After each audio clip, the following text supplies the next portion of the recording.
Welcome to the podcast Social Work Successes, which aims to shine a big spotlight on the brilliant work that social work professionals do with children and families every day, because this is just not celebrated enough. Practitioners will be sharing their stories, which will hopefully not only inspire others, but also provide some helpful learning in relation to factors that may have contributed to that success. You guys deserve far more recognition than this podcast can give, but thank you for listening and everything you do for the families you work with. I am joined today for this special episode with a parent who has had some experience of working with children's services, and we've put together a few questions to tap into kind of understanding what some of those experiences were like and hearing maybe some advice and some support and tips for practitioners from that parent sort of lived experience. So, hello, Laura. Hi, Alice. Thank you for giving up your time today to have this chat with me. I guess we might as well just get cracking on with the first sort of question, which is jumping into thinking about the challenges and difficulties that you might have faced in building that relationship with your child's social worker. So, yeah, what would you kind of describe as maybe some of those main challenges within that relationship? I think one of the main challenges is everyone's always fearful of the unknown. So the fear of judgment, and that can be from parent and professional because they don't know what they're walking in. We don't know what they're coming in with. And I think that's one of the biggest fears as a parent that we have, because we don't know what's going to happen or where it's going to lead or how open we can be, or whether to just be quiet because we haven't got that relationship with them yet. And I imagine it's potentially the unknown can cause your mind to maybe go to a place of expecting that worst outcome, because I think a lot of parents have fed back to me before that there is this immediate fear that the worst is going to happen and children are going to be removed, and that's the only way this can kind of go. Yeah, and I think that is when people hear of a social worker, they automatically think that they're coming to take your children away, and I think that's one of the biggest fears that parents do have. I don't think they have much understanding that they can help and support families as well, and that's what they're there for. But it's stigma around what a social worker does. And I'm just adding this in because I've just thought of this question off the top of my head. So if you need a bit of time to gather your thoughts too, but I'm just thinking how let's say that kind of feeling that this is all a bit unknown and not knowing what the outcome is going to be, and maybe even like a bit of fear around that. How would you say that might manifest sometimes in the way that parents are sort of engaging with social workers? So how might that influence maybe those early conversations or relationships? I'd say it would influence them because parents can go fight or flight because of the fear, because of the anxiety behind it. They might not be able to trust that person. And if they've had previous experiences of that trust, that could also impact with the extra fight and flight. So, yeah, without that relationship at the start, it could have a massive impact of going forward. So it's something that has to be gradually worked on with a parent. Yeah, and I think maybe held in mind by those social workers on those initial interactions, that might be what is coming up for somebody, and potentially then sort of sometimes maybe even bringing out not the best side in that parent initially, if that response has kind of been triggered and that fear is there. Okay, so what would you say if you had wanted some things to be different in that relationship? What sort of things do you think would have been helpful if things had been maybe slightly different, or the way things had gone? What do you think would have been helpful for you in that relationship?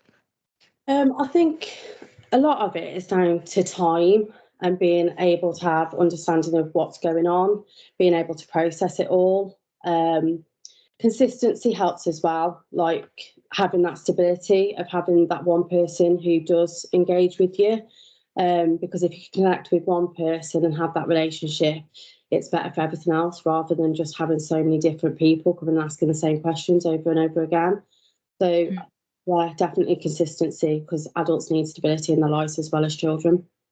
Absolutely. So did you find that was your experience? There was quite a few different, was it different social workers, or was that just conversations and questions coming from different kind of roles within the service? That's from personal experience. There was a lot of different social workers because of annual leave or going on leave and things like that. And I just felt like I was having to start all over again with each different person each time. And I think that it would have helped if I had that one person in my life that was able to just stay with me throughout, because you do go back and forth. And if you're already anxious about building a relationship with someone as it is, it just puts more on, because you have the fear of them leaving you again because it's happened. So, yeah, stability is definitely key.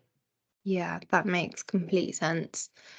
And so thinking about, I guess if you had experience with quite a few different social workers, the ones where you were maybe able to have a more positive relationship, what did they bring in that relationship with you that maybe helped with that?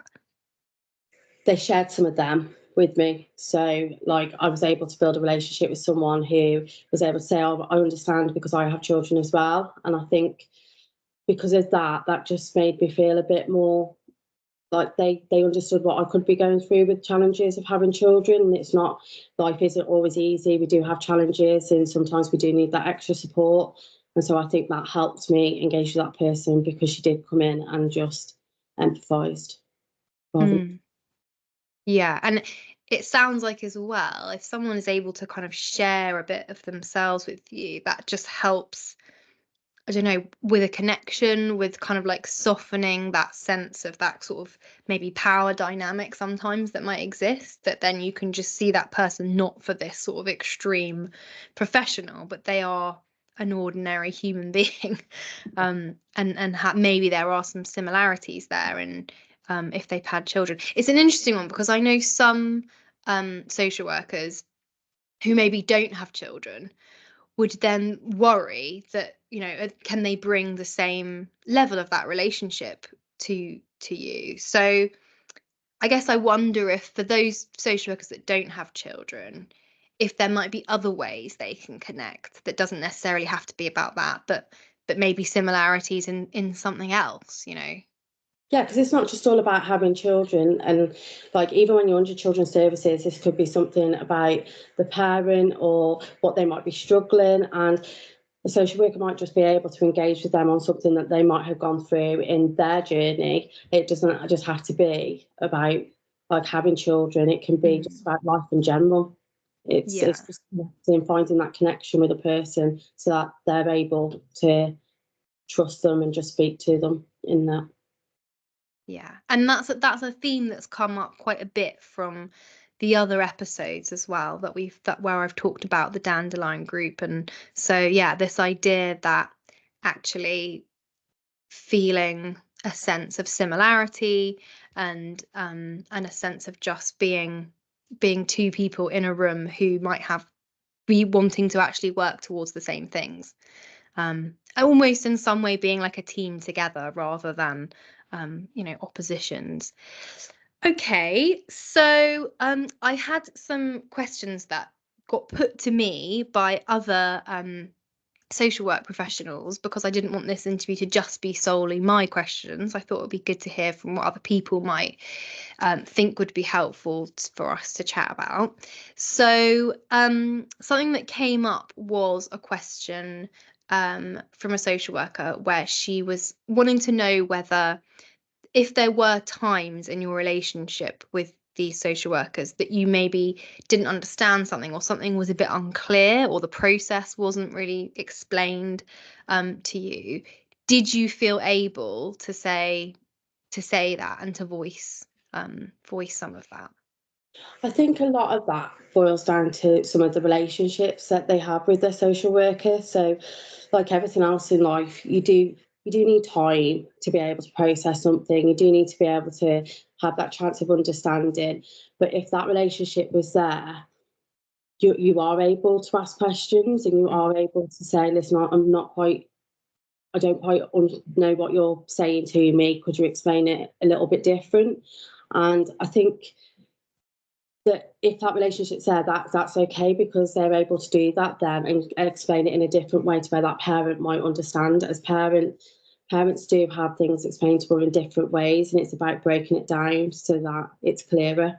And yeah, if they're able to ask that social worker that, then there are times where I've been able to speak, and there have been times where I haven't been able to speak, but that's due to the trust, and I'll only open up to people that I have a relationship with.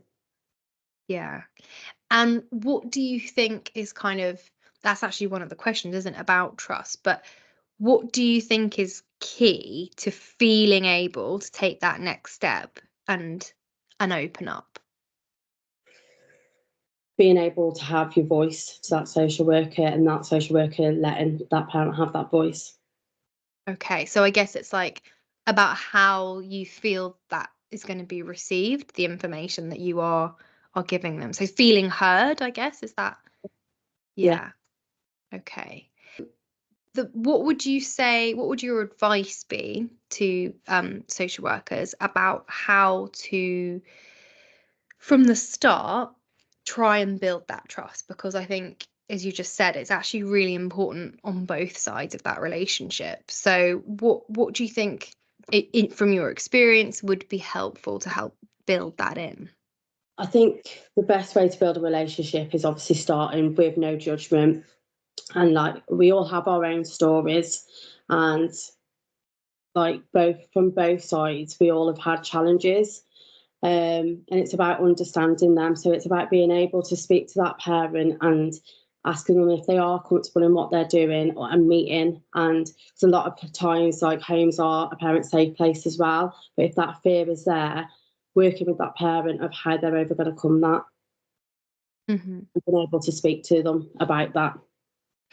And in your experience, when that judgment is there, if you feel like you're being judged, what can that look like? Is that something that someone is saying? Is that a like body language from someone? If you have felt that before, what is it that made you feel that person was kind of judging you? I think the language was an issue, and the way that I was looked at, because I just felt that I was a failure. Okay. And I think this next bit was kind of really tapping into the idea of language. So the next question I had from somebody was, if you do have those kind of worries within the relationship that you are building with a parent, you have got some worries about things that are going on for that family or for that child. What would you say is the best way to kind of phrase that? How would you say to somebody? Because I think a theme that runs quite deep when I have these interviews with parents is they really want people to be open and honest from the beginning. I'd rather have them literally be open and honest with me from the start, because I think if you sugarcoating something up, you're not understanding the real impact of all that. So Mm. I'd rather someone just came in and told me straight and were honest with me, so that we could then look at the areas and get the right support, rather than it just being drip fed to me about I'm actually not understanding, and then it becomes overwhelming to where I just feel like it's all over the place. So yeah, it is about being open and honest. Being open and honest. And is there kind of a way, I guess it is quite a hard question, but is there a way that you think those those worries could be put in a way that would be better received? I think that when you're going in and you're raising concerns, don't just focus on the concerns. I think you should go in balanced to where, yes, the concerns are there, but also look at your strengths and your positives that you're doing. Because there are positives and strengths that family will have, but it's balancing it back out so you're not just hearing everything that's so negative, you're also hearing the good things about what you're doing as well. Okay, Dan, I noticed you had your hand up, and I probably should have introduced you at the beginning. I know you did come on the other episode. That's Do you want all to just right. very I was briefly being say your polite with role? my hand up. I'd gone back to school. No, yeah. So I'm the systemic clinical lead at Telford and Reekie. So part of that role is providing family therapy and systemic psychotherapy to families, but also supporting practicing systemically for social workers as well. And I guess I'm quite proud to be considered an honorary dandelion, and have the little pin badge that comes accompanying with it as well. I guess I was just going to pick up on that point Laura made about language being really, really crucial, and one of the things that's grown out of this that's been really positive is like a language guide that we're really sort of tackling that, and we're doing a lot of work on sort of language and being open and honest, but also using unconditional positive regard.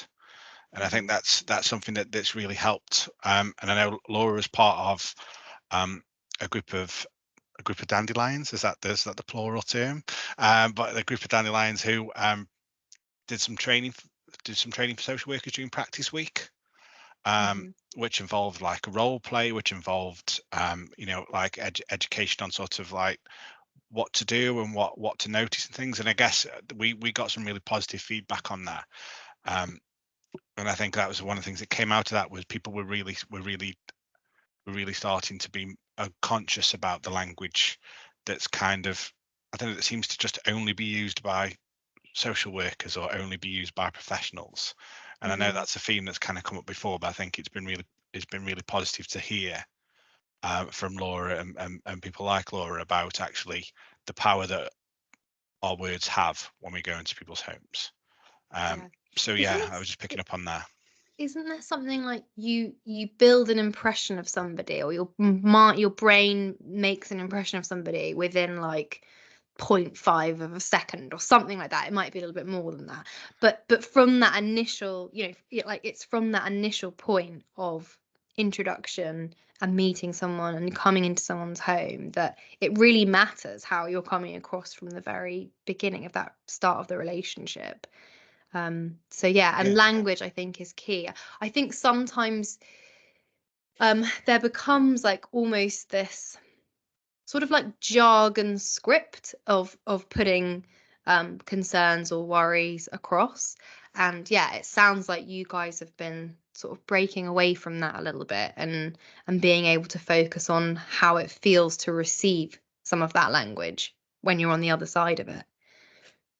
Yeah, we've certainly been trying, and actually it's been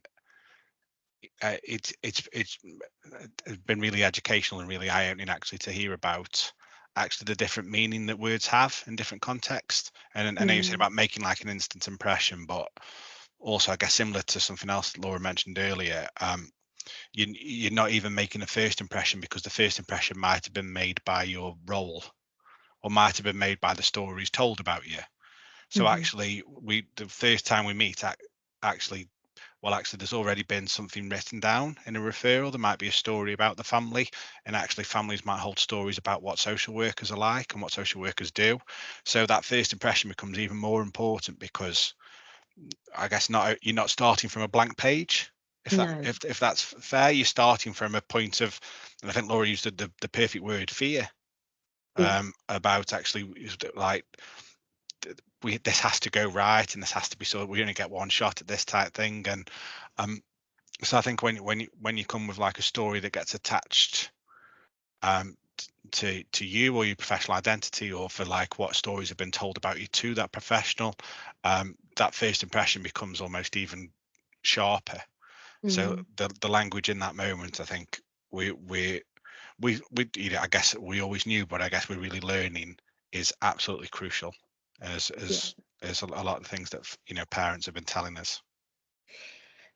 And I guess thinking about this idea of social workers being able to hear a bit more about being on the other side, being on the receiving end of this engagement and this interaction. I just wanted to think about and to cover, Laura, what your sort of thoughts and feelings were at that initial point of learning about the referral and that somebody was going to be coming in and doing an assessment, and whether those thoughts and feelings changed from the beginning kind of to the end. I think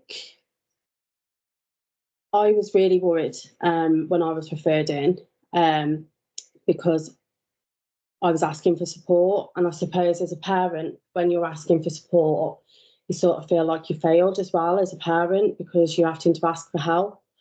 But so brave to actually do that, you know, Yeah. to actually take that step to go, something isn't quite right here, and I actually need people to be coming in and helping me out. And I suppose as well, like through previous experience, like the fear of history repeating itself, and because I'd got that is impacted, it was always the fear of asking for help, that I was going to get judged because I had to ask for help. But obviously, no, near the end, it was totally different, because I explained all my fears first, and got it all out there before they started working with me. And I imagine something so kind of impactful about that was the fact that you've asked for help at a point where if you hadn't have done that, maybe things would have actually escalated and been more challenging, or a more negative outcome might have arisen. So I think it's like, just, yeah, I think that's kind of a good message, isn't it? That asking for help before the point that you're in an absolute crisis of a situation can be really positive for you.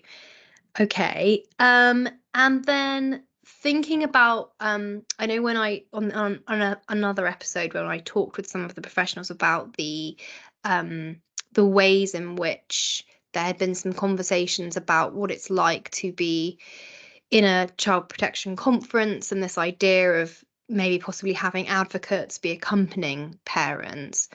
I wondered whether what was kind of connected to that was conversations you might have had where you expressed what that experience was actually like. And again, I think it's helpful for people to hear what it is like to be on the receiving end, to be sitting in that space.